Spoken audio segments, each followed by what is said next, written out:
Dusty lived a simple life. His days were filled with the rhythm of the ranch, the creak of the windmill, the lowing of cattle, the sun rising and setting over the wide, open plains. He was a man of few words, content in his solitude. His ranch wasn't the biggest nor the fanciest, but it was his. He had inherited it from his father, and he felt a deep connection to the land. He woke before dawn each morning. The roosters crow his alarm clock. He'd pull on his worn leather boots, grab his hat, and head out to tend to the animals. The work was hard but honest. It kept him busy and gave him purpose. Evenings were spent on the porch, watching the stars twinkle in the vast, inky sky. He'd sip his coffee, a comforting warmth in the cool night air, and think about, well, not much really. He liked the quiet. His closest neighbor was miles away, a blessing and a curse. He valued his independence, but sometimes the silence could be deafening. He'd visit town maybe once a month to stock up on supplies and maybe share a beer with the other ranchers at the saloon. He wasn't one for gossip or drama. He preferred the company of his cattle. He had a dog, a loyal blue heeler named Blue. Blue was his constant companion, always by his side, herding the cattle or just keeping him company on the porch. She was a good dog, smart and dependable. She seemed to understand him, even when he didn't say a word. Dusty wasn't a wealthy man, but he was comfortable. He had everything he needed, a roof over his head, food on the table, and the freedom to live his life as he pleased. He wasn't looking for anything more. He certainly wasn't expecting what he would find in his barn one ordinary morning, something that would change his life forever. The sun was just beginning to peek over the horizon, painting the sky in hues of orange and pink when Dusty headed to the barn. Blue trotted faithfully at his heels. He needed to check on a mare that was close to foaling. As he pushed open the heavy wooden door, the familiar scent of hay and horses filled his nostrils. But there was something else, a faint, unfamiliar odor that made Blue bristle and growl softly. Dusty paused, his hand resting on the latch. He scanned the interior, his eyes adjusting to the dim light. The mare was in her stall, looking calm. Everything seemed normal. "Easy, girl," he murmured to Blue, but the dog remained tense, her gaze fixed on the far corner of the barn. That's when he saw them. Huddled together in a pile of blankets and straw were several figures. He moved closer, his boots crunching on the hay-strewn floor.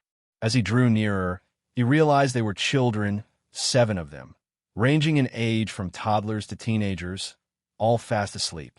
And beside them, lying still and pale, was a woman. Dusty's heart pounded in his chest. He had never seen anything like this. Who were these people?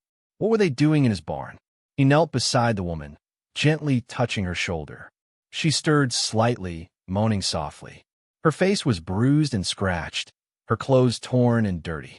It was clear she was injured. He looked at the children again, their faces smudged with dirt, their clothes ragged. They looked exhausted and scared, even in their sleep. A wave of protectiveness washed over him, a feeling he hadn't experienced in years. Blue nudged his hand with her nose, whining softly. She seemed to sense his concern. Dusty took a deep breath. He didn't know who these people were or what trouble they might bring, but he couldn't just leave them there. He had to help. He carefully checked the woman's pulse. It was weak but steady. He needed to get her inside, get her cleaned up and bandaged. And the children, they needed food and rest. He would figure out the rest later. Right now, these strangers were his responsibility. For a long moment, Dusty just stood there frozen. His mind raced. This wasn't something he was prepared for. He was a simple rancher, not a doctor, not a caretaker, not a father. 7 kids. It was overwhelming. He'd lived alone for so long, his life carefully ordered and predictable. This shattered that order. His first instinct was to go to town, alert the sheriff, let someone else handle it. It was the responsible thing to do. He wasn't equipped to deal with this. He barely knew how to cook for himself, let alone feed 7 hungry children. And a wounded woman? He hadn't tended to anything more serious than a sick calf in years. Doubt gnawed at him. What if these people were criminals? What if they were running from the law? Bringing them into his house could put him in danger. He had a reputation to protect, a life to live. He didn't need any trouble. He glanced back at the woman, her face pale and drawn in sleep. He looked at the children, their small bodies curled up together for warmth and comfort. He imagined them waking up in a strange place, scared and alone. The thought twisted something inside him. He remembered his own childhood, the security of his home, the love of his parents. These children had none of that, at least not right now. And the woman, she looked like she had been through hell. He sighed. Going to the sheriff was still an option, but not yet. He couldn't just hand them over without knowing their story, without trying to help. He'd give them a day, maybe two. He'd get the woman patched up, feed the kids, and then decide what to do. It was a risk, he knew that. But as he looked at the sleeping faces, he realized he didn't have a choice. He couldn't turn his back on them. He was a man of the West, and in the West, you help those in need, no matter the cost. He shook off his hesitation and got to work. He had a lot to do. Dusty carefully carried the woman from the barn to his house, Blue trotting anxiously beside him. He laid her gently on his bed, the only bed in the small cabin. The children, roused by the commotion, followed him inside, their eyes wide with fear and confusion.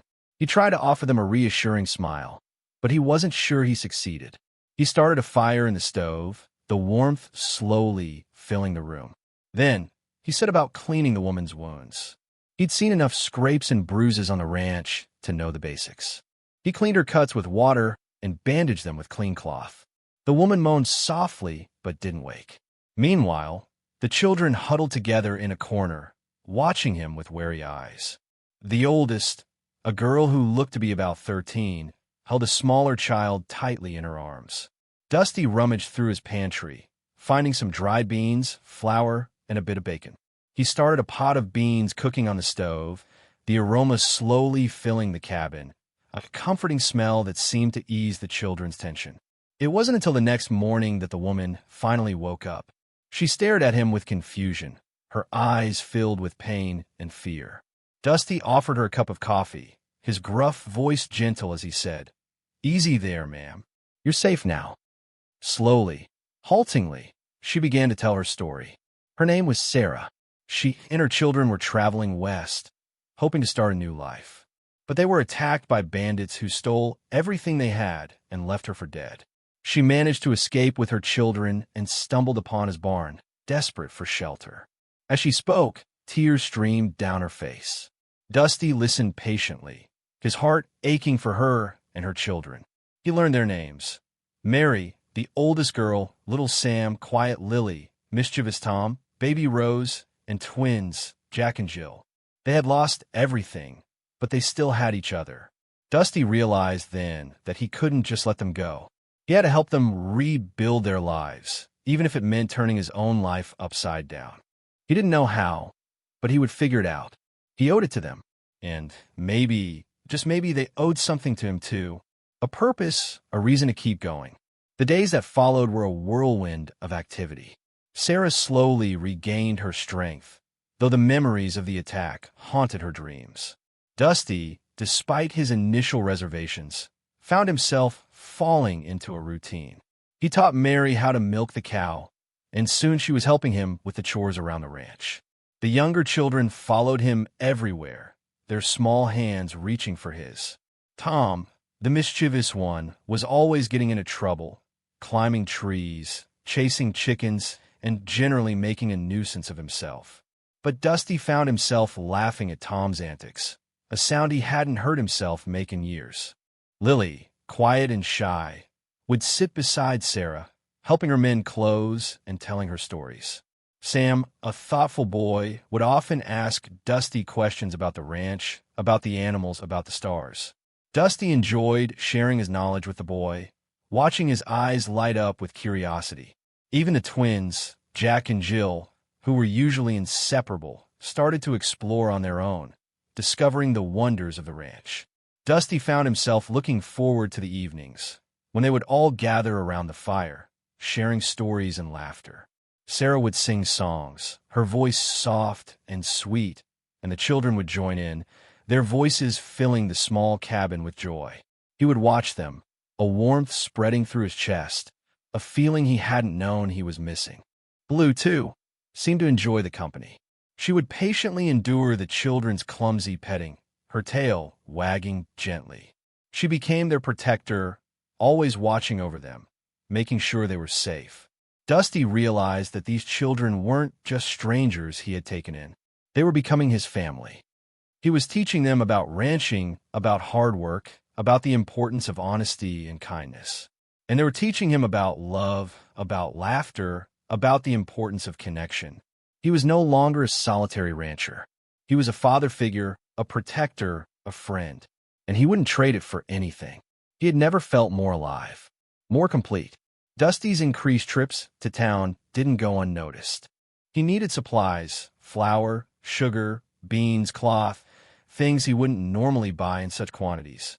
Folks in town started to whisper. Dusty was always a loner, kept to himself.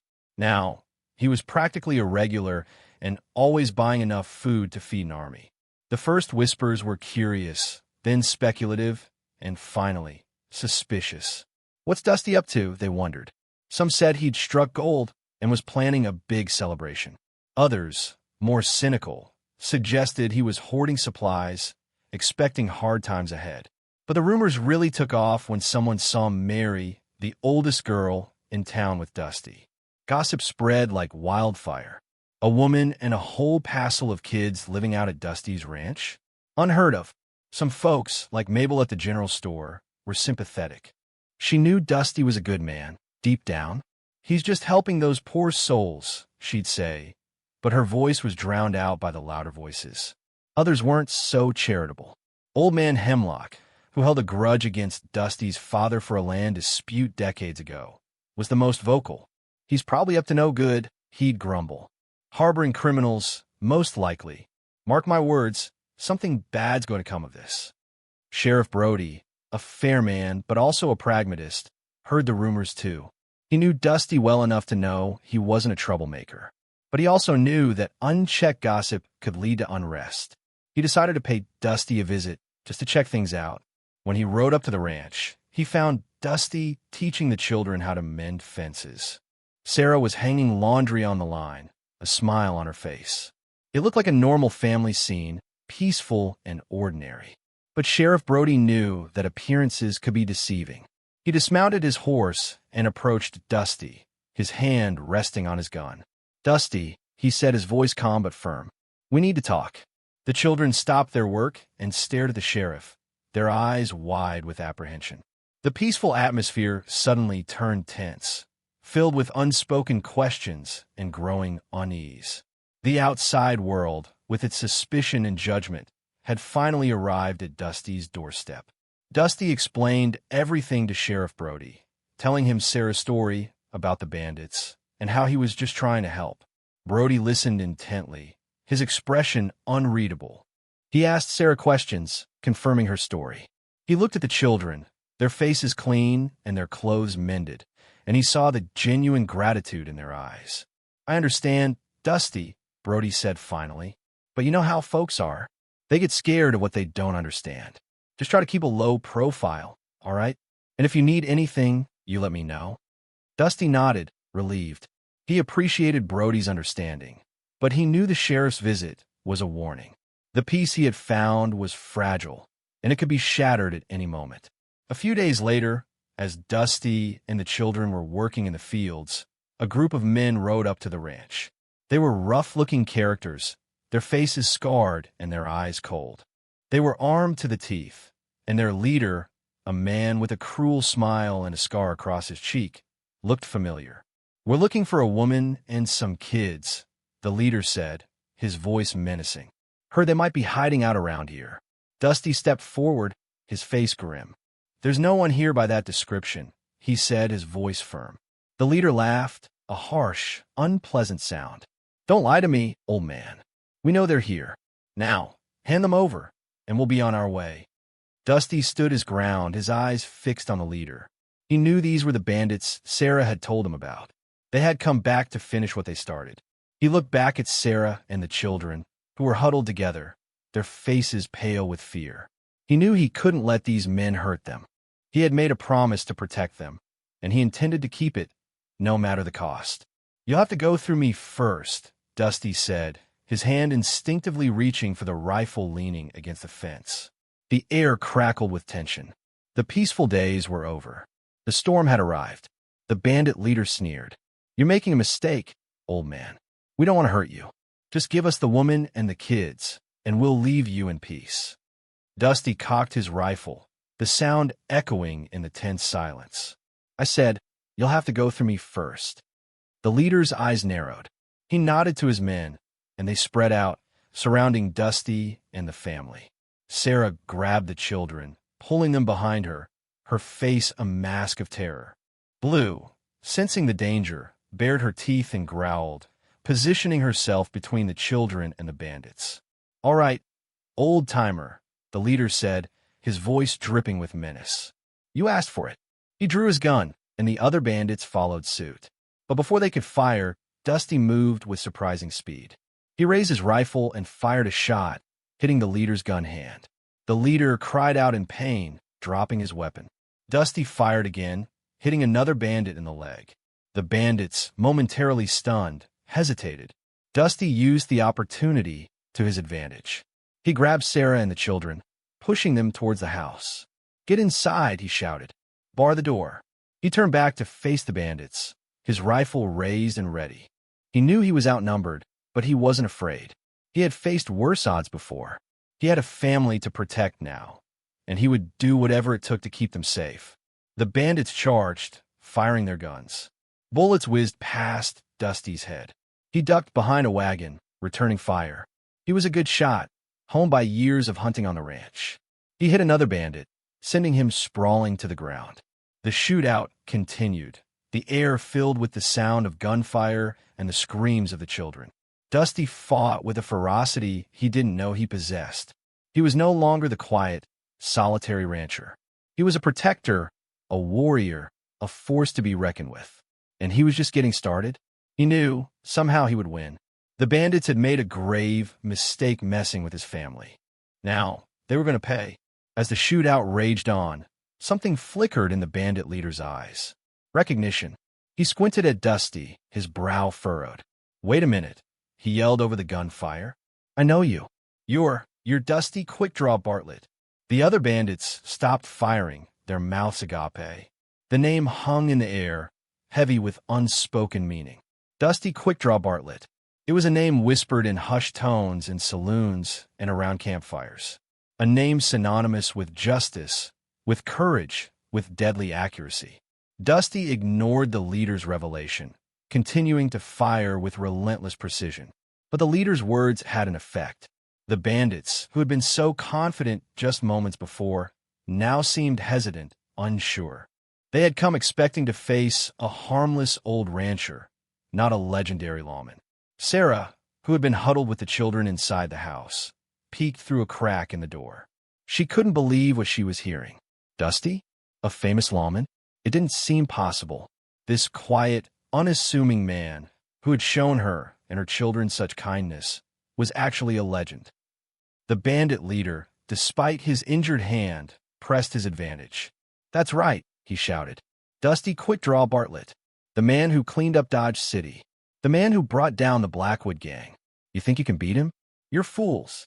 The bandits looked at each other, their resolve crumbling. They had heard the stories about Dusty Quickdraw Bartlett, stories of his lightning-fast draw, his unwavering aim, his unflinching courage. They knew they were outmatched. Dusty, seeing their hesitation, pressed his attack. He fired a series of shots, each one finding its mark. The bandits, demoralized and outgunned, began to retreat, scrambling onto their horses and riding away as fast as they could. The shootout was over. The ranch was silent, except for the soft sobs of the children. Dusty stood there, his rifle still smoking, his face grim. The legend of Dusty Quickdraw Bartlett had been awakened, and the town and Sarah were about to learn the truth about the man who had been hiding in plain sight. The next few days were filled with activity. Sheriff Brody returned, bringing a posse with him. They tracked down the fleeing bandits, capturing most of them. The few who escaped were likely long gone, scattering to the winds. The town buzzed with the news. Dusty Quickdraw Bartlett was living among them. The stories flew, exaggerated and embellished with each telling. Some said he had single-handedly defeated 100 bandits. Others claimed he could shoot the wings off a fly at 100 paces. Sarah, watching Dusty interact with the townsfolk, saw a different side of him. He was still quiet and reserved, but there was a newfound respect in his eyes, a subtle confidence that hadn't been there before. He finally told her the whole story. Years ago, he had been a young, ambitious lawman, determined to make a difference. He had cleaned up Dodge City, bringing justice to a lawless town. But the violence had taken its toll. He had seen too much death, too much suffering. He had grown weary of the constant bloodshed. So, he had turned in his badge and retreated to the quiet life of a rancher, hoping to find peace and solitude. He had buried his past, hoping to escape the memories that haunted him. He had become Dusty, the simple rancher, leaving Dusty Quickdraw Bartlett behind. But now his past had caught up with him. He couldn't run from it any longer. He had been forced to confront the violence he had tried so hard to escape. The remaining bandits were held in the town jail, awaiting trial. The leader, nursing his injured hand, glared at Dusty whenever he saw him. He swore revenge, promising that Dusty would pay for what he had done. Dusty knew the leader's threats were empty. He had faced worse men than him, but he also knew that his past would always be a part of him. He couldn't escape it, no matter how hard he tried. All he could do was try to use his past to protect the people he cared about, to make sure that Sarah and the children were safe. And he would do whatever it took to make that happen. He knew the quiet life he once craved was gone, maybe forever. But he also knew that he had found something more important, a family, a purpose, a reason to fight. And he wouldn't let anyone take that away from him. He was Dusty Quickdraw Bartlett, and he was ready to face whatever came next. Weeks passed. The captured bandits were tried and sentenced. The town slowly began to accept Sarah and the children, their initial suspicion replaced with curiosity and then, finally, with acceptance. But Dusty knew the bandit leader's threat of revenge was still hanging over them. He couldn't shake the feeling that the man would find a way to make good on his promise. One dark and stormy night, Dusty was awakened by the sound of barking. Blue was going crazy, running back and forth between the house and the barn. Dusty grabbed his rifle and went outside, the wind whipping at his face. He saw them then, silhouetted against the lightning-streaked sky, the bandit leader and a handful of his remaining men. They had broken out of jail and come back for revenge. "Dusty," the leader shouted, his voice filled with hate. "This time, there's no sheriff to save you. This time, you're going to pay." Dusty didn't hesitate. He told Sarah and the children to stay inside and bar the door. Then, he stepped out into the storm, ready to face his enemies. The bandits charged, firing their guns. Dusty returned fire, his shots precise and deadly. The storm raged around them, the lightning illuminating the scene in flashes of blinding light. It was a chaotic, desperate battle, a final showdown between good and evil. Dusty moved with the speed and skill of a man half his age. He dodged bullets, ducked behind cover, and returned fire with deadly accuracy. He took down one bandit after another, his resolve unwavering. Finally, it was just him and the leader. They faced each other in the middle of the storm, the rain pouring down on them. The leader drew his gun, his eyes filled with hatred. "This is the end, Dusty," he screamed. Dusty stood his ground, his face grim. He knew this was it. This was the moment he had been dreading, the moment he had been preparing for. He drew his own gun, his hand moving with lightning speed. There was a deafening roar, and the bandit leader crumpled to the ground, a bullet hole in his chest. Dusty stood there, his gun still smoking, the storm raging around him. The showdown was over. The threat was finally gone. He had protected his family. He stood there in the rain, a lone figure against the stormy sky. It was over. But at what cost? He had returned to violence. Was he the same man? As the storm subsided, a new dawn broke over the ranch. Dusty, exhausted but alive, walked back to the house, his rifle slung over his shoulder. He was met by Sarah and the children, their faces etched with worry. They ran to him, hugging him tightly, relief washing over them. But as the sun rose higher, Dusty noticed something else. A group of riders was approaching the ranch. He tensed, his hand instinctively reaching for his gun. But as the riders drew closer, he realized they were not bandits. They were the townsfolk. Sheriff Brody was in the lead, his face grim. Behind him were men and women, armed with rifles and shotguns. They had come to help. "We heard the gunfire, Dusty," Brody said, his voice filled with concern. "We came as soon as we could." He had expected suspicion, maybe even hostility.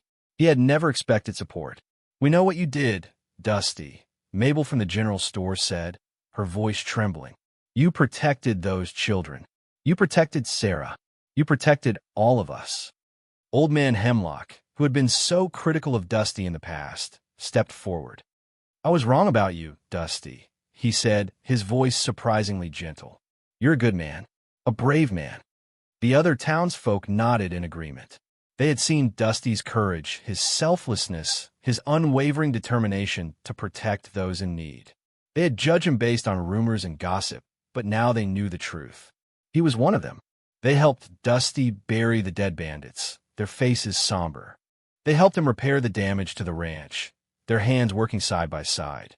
They brought food and supplies for Sarah and the children, their generosity overwhelming. Dusty realized then that he wasn't alone. He had a community, a family, a group of people who cared about him and supported him. He had finally found a place where he belonged. The town's support was a turning point.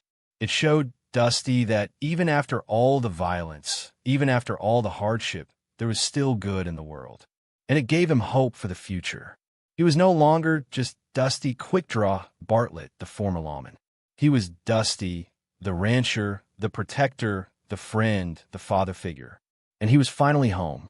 With the bandit leader gone and his gang scattered, a sense of peace settled over the town and the ranch. The threat was over. Sarah and the children could finally breathe easy, knowing they were safe. The nightmares began to fade, replaced by dreams of a brighter future. Dusty, too, felt a sense of relief. He had faced his past and emerged victorious. He had protected his family, and he had earned the respect of his community. He was no longer running from his past. He was embracing it, using it to build a better future. But the question remained, what would become of Sarah and the children? They had lost everything. They had no money, no possessions, no place to call home. Dusty knew he couldn't just let them fend for themselves. He had taken them in, and he was responsible for their well-being. He gathered Sarah and the children together and spoke to them honestly. He told them that he wasn't a wealthy man, but he had enough to share. He offered them a home on his ranch, a place where they could rebuild their lives. "This is your home now," he said, his voice filled with sincerity. "You're part of my family. We'll face whatever comes next together." Sarah's eyes filled with tears. She had never expected such kindness from a stranger.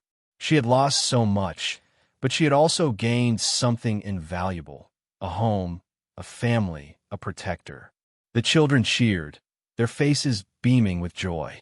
They had found a place where they belonged, a place where they felt safe and loved. The townsfolk also stepped up to help. They organized a fundraiser, collecting money and supplies for Sarah and the children. They helped them rebuild their lives, offering them jobs, teaching them new skills, and welcoming them into their community. Sarah found work at the general store, helping Mabel with the customers. Mary, the oldest girl, started teaching the younger children, using the few books they had managed to salvage. Sam, the thoughtful boy, helped Dusty with the ranch chores, learning about the animals and the land. Slowly but surely, Sarah and the children began to rebuild their lives. They had faced unimaginable hardship, but they had also found hope, love, and a new beginning. They were safe, they were together, and they were home. The bandits were defeated, and a new chapter was beginning. As the seasons changed, so did life on the ranch. Sarah and Dusty found themselves growing closer, their bond deepening with each passing day. They had both experienced loss and hardship, but they had also found strength and resilience in each other.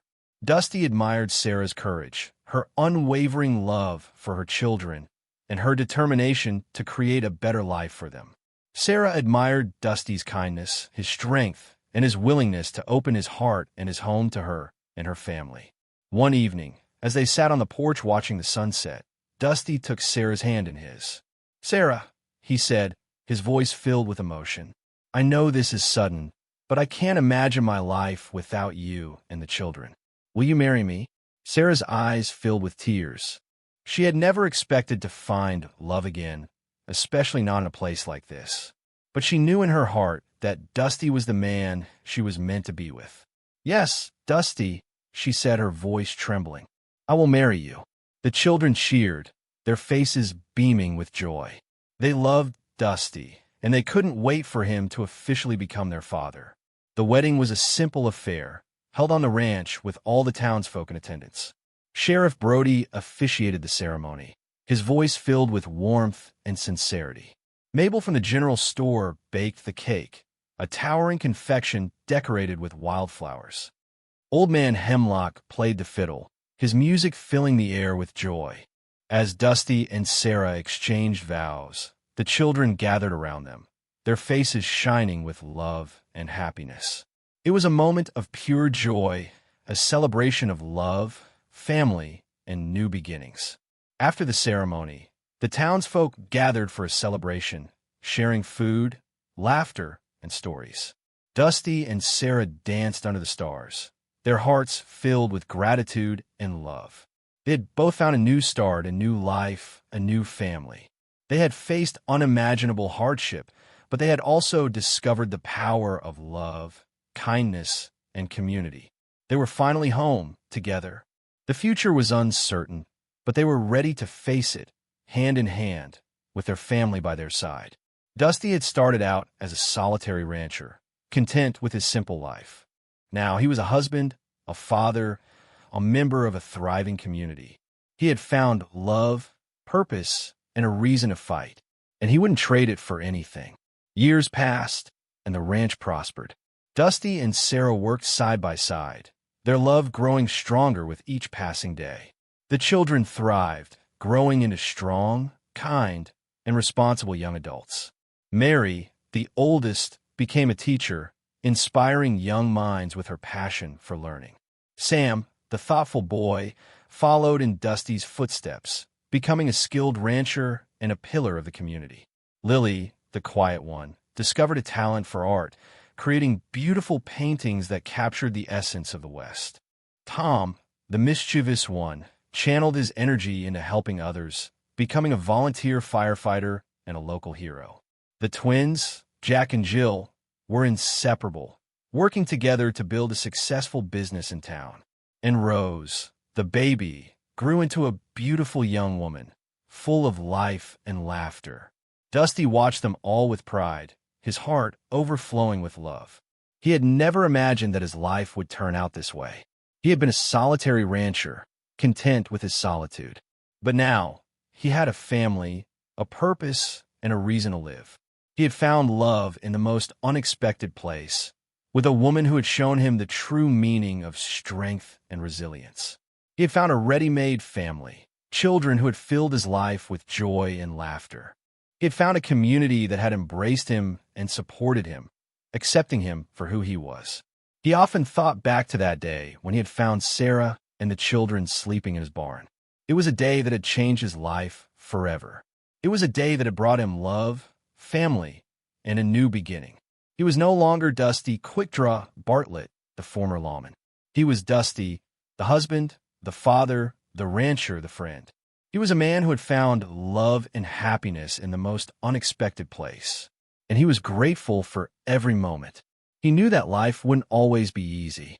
There would be challenges and hardships along the way, but he also knew that he could face anything as long as he had his family by his side. He had found love, and he had found home, and he wouldn't trade it for anything in the world. The barn that day had brought more than he bargained for. It had brought his life, and the barn? It became a symbol, not just for Dusty and Sarah, but for the whole town. It was a reminder that even in the darkest of times, there was always hope.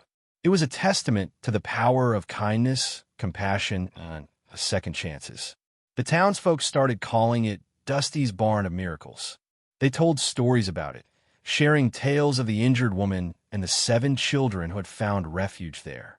They spoke of Dusty's courage, his selflessness, and his unwavering commitment to helping those in need. The barn became a place of pilgrimage, a destination for travelers seeking hope and inspiration. People would come from miles around to see it, to touch its weathered wood, to feel the energy of the place where so much had happened. Some would leave offerings, flowers, candles, small trinkets. Others would simply sit in silence, reflecting on their own lives and finding strength in Dusty's story. Dusty never understood the fascination with the barn. To him, it was just a place where he kept his animals and stored his hay. But he also knew that it was more than that. It was a symbol of hope, a reminder that even the most ordinary places could become extraordinary when touched by love and compassion. One day, a young woman arrived at the ranch, her face bruised and her clothes torn. She had been traveling west with her family when they were attacked by bandits. She had managed to escape, but she was alone and scared. She had heard the stories about Dusty's Barn of Miracles, and she had come seeking help. Dusty and Sarah welcomed her with open arms, offering her food, shelter, and a place to rest. As the woman recovered, she told them her story. Dusty listened patiently, his heart aching for her. He knew what it was like to lose everything, to feel alone and scared.